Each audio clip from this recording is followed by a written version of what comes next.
इंतजार कीजिए अपना भावी विधायक साहब के, वहां के भी आगमन होके जा रहा बा। खेसारी लाल यादव जी के 25 से 30 मिनट में भैया आप लोग के बीच में रहेंगे। तब तक आप सब, हमारा छोटा भाई रोशन रोही आज भोजपुरी और मगही का बहुत बड़ा नाम बन चुका है। जब रोशन बहुत स्टार नहीं बना था तब से हमारा छोटा भाई है, आज तो स्टार बन गया। हम लोग को घमंड होता है इस पे। तो हम चाहते हैं कि हमारा छोटा भाई रोशन आए, आप पे नाच करते हैं, उस पे घमंड करते हैं। तो हमारा रोशन भाई आए और बहुत अच्छा गा रहे हो। चुनाव बाद हमारा स्टूडियो पर खूब निमन निमन गाना गवाई तरह। तो रोशन भाई आप आ जाइए। रोशन रोही जी जो कि मगही का इकलौता सुपरस्टार है और भाई को आप लोग इतना प्यार देते हैं। आइए रोशन जी। हेलो, कैसे हैं आप सब? तब विधायक बनाना है ना भैया के। जितने लोग आए हैं सभी को दिल से प्रणाम। एक बार हल्ला करके आशीर्वाद दीजिए अपने भाई को।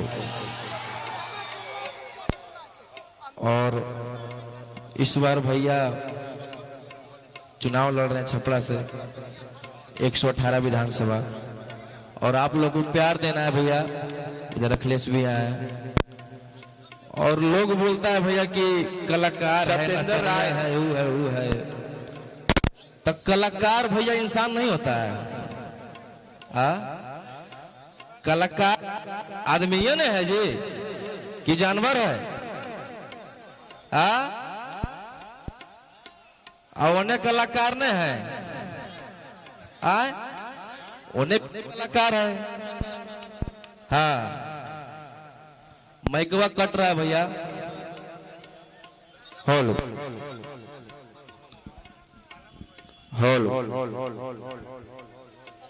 तो आप लोग किसी के बहकावे में, किसी की बात में नहीं रहना है। और लोग बोलते हैं कि खेसारी लाल जातिवाद करते हैं। जातिवाद भी नहीं करते हैं।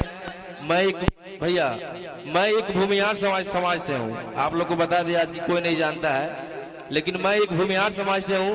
और भैया यादव, लेकिन आप लोग देखते हैं मुझे भैया कितना प्यार करते हैं। छोटे भाई से भी बढ़ के मानते हैं। तो जातिवाद की यहाँ कोई बात नहीं है, ना जातिवाद की है, ना कलाकार की है। बस भैया चुनाव लड़ रहे हैं, आप लोगों को सपोर्ट करना है। और कलाकार भी इंसान होता है। और बाकी जो बोलना है बोल लीजिए, नचनिया बजनिया। और रही बात पैसा की, तो भैया के पास पैसा की भी कमी नहीं है। वो तो आप लोग को सेवा करने के लिए आ रहे हैं। और भैया के पास पैसा इतना है कि पूरे सबों के बाल बच्चा होगा तो खींच देंगे। भैया के पास इतना पैसा है कि बड़ा होके ऋषभ के भी बाल बच्चा होगा तो खिंचा जाएगा। तो आप लोग प्यार दीजिएगा, आशीर्वाद दीजिएगा भैया को। और एक गाना मेरा वायरल हो रहा था इधर। आरे एगो शेरवा जेल के भीतर, कि कोई गो शेरवा बाहर, कि बाहर में सब सूटर खूना खा। ऐसा ही प्यार दीजिएगा आप लोग। मनीष कहाँ गया?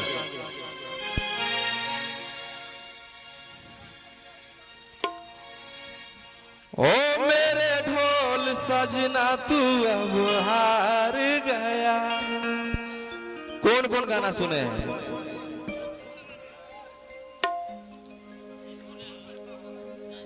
कि हाथ जोड़िए के करो ही ओ रउआ से गोहार।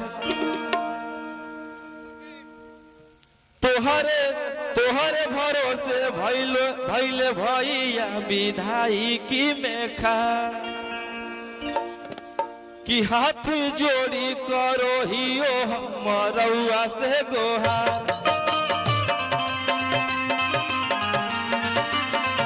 तोहर भरोसे खाड़ भइल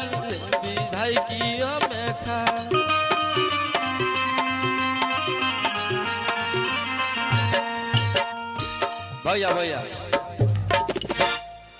अरे की करी एक भोटावा करी हस पोटावा इजतियाली हो बचा अरे की देई के भोटावा करी हस पोटावा इजतियाली हो बचा और रउए से वाले होलो विधायकी में खाड़ दी हो जैवाना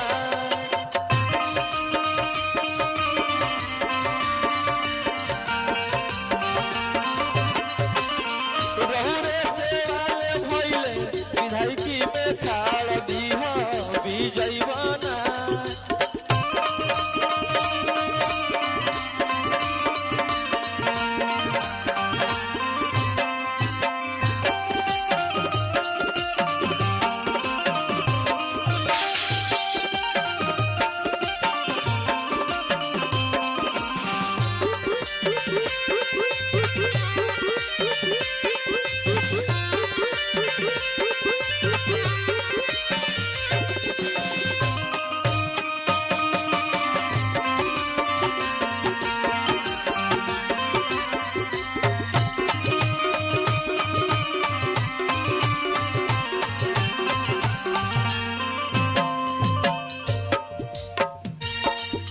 भैया भैया मेरे छपारा के जनता विचार करी है अपने बबुआ के सारी लाल से प्यार करी है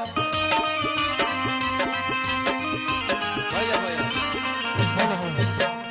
रोशन भाई एक मिनट भाई सब लोग बैठ जाए यहाँ पर पीछे महिलाएं भी बैठा दीजिए नहीं तो कितने लोगों को हटाए यार सब लोग तो फेसबुक चलाने के चक्कर में लगे हैं ये लोग को बैठा दीजिए क्या दिक्कत है सब लोग बैठा दिया जाए इधर माताएं बहन है पीछे देखिए हेलो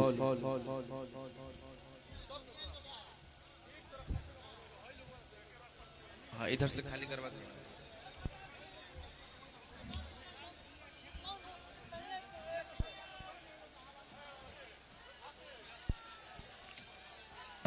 हेलो हेलो ओ मेरे छपरा के जनता विचार करी है अपने बबुआ खेसारी भैया से प्यार करी है 6 नवंबर के क्रमांक संख्या 2 नंबर बा आप लोग लालटेन छाप 6 नवंबर के चाची आप लोग वोट दीजिए ना अरे हल्ला करके बताइए क्या करा खेसारी लाल के आप लोग के घर के बेटा अरे की करी हस पोटावा दे के भोटावा इजतियाली हो बचा